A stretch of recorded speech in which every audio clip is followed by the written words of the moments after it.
അല്ല, അതിന് സത്യമൊന്നുമില്ല, അതുകൊണ്ട് തന്നെ ആയിരിക്കും അല്ലേ.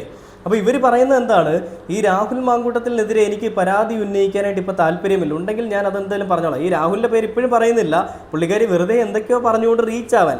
ഞാനൊരു കാര്യം ഇതിൽ പറഞ്ഞുതരാം. അതെന്താ കാര്യം എന്ന് വെച്ച് കഴിഞ്ഞാൽ, ഞാനൊരു പരിപാടിയൊക്കെ ചെയ്ത് ഇങ്ങനെ പോകുന്നൊരു വ്യക്തിയാണെന്ന് വെച്ചു. അപ്പോൾ ഞാൻ ഒരു വലിയൊരു വിഷയം നടക്കുകയാണ്, ഞാനൊരു സ്ത്രീയും കൂടെ ആയിരിക്കണം, പുരുഷനാണ് നടക്കില്ല കേട്ടോ, ആ പരിപാടിയൊന്നും അവിടെ നടക്കില്ല. അപ്പോൾ ഒരു സ്ത്രീയും കൂടെ ആണെങ്കിൽ ഈ കേസൊക്കെ ഇങ്ങനെ എന്തെങ്കിലും വലിയ രീതിയിലുള്ള കേസ് ഇങ്ങനെ പോകുമ്പോൾ അവിടെ ഒരു കേസ് നടക്കുന്നുണ്ട്. അപ്പോൾ ഞാനിങ്ങനെ മനസ്സിൽ ചിന്തിക്കും, അപ്പോൾ ഞാനൊരു യുവ നടി എന്നൊക്കെ പറഞ്ഞാൽ ആരെങ്കിലുമൊക്കെ എന്നെ അത് മൈൻഡ് ചെയ്യണ്ടേ, അപ്പം എന്തെങ്കിലുമൊക്കെ ചെയ്യണ്ടേ. സിനിമയിൽ അഭിനയിക്കാൻ ചാൻസ് കിട്ടത്തില്ല, കാരണം കഴിവുണ്ടെങ്കിലല്ലേ സിനിമയിൽ അഭിനയിക്കാൻ പറ്റും. അപ്പോൾ എന്ത് ചെയ്യാൻ പറ്റും? അപ്പോൾ ഈ വിഷയത്തിൽ കയറി ഇങ്ങനൊരു വ്യക്തി എന്നെപ്പറ്റി പറഞ്ഞു, എന്നാൽ ആ വ്യക്തിക്ക് കയ്യുമില്ല, തലയില്ല, വാലുമില്ല, ഒന്നുമില്ല.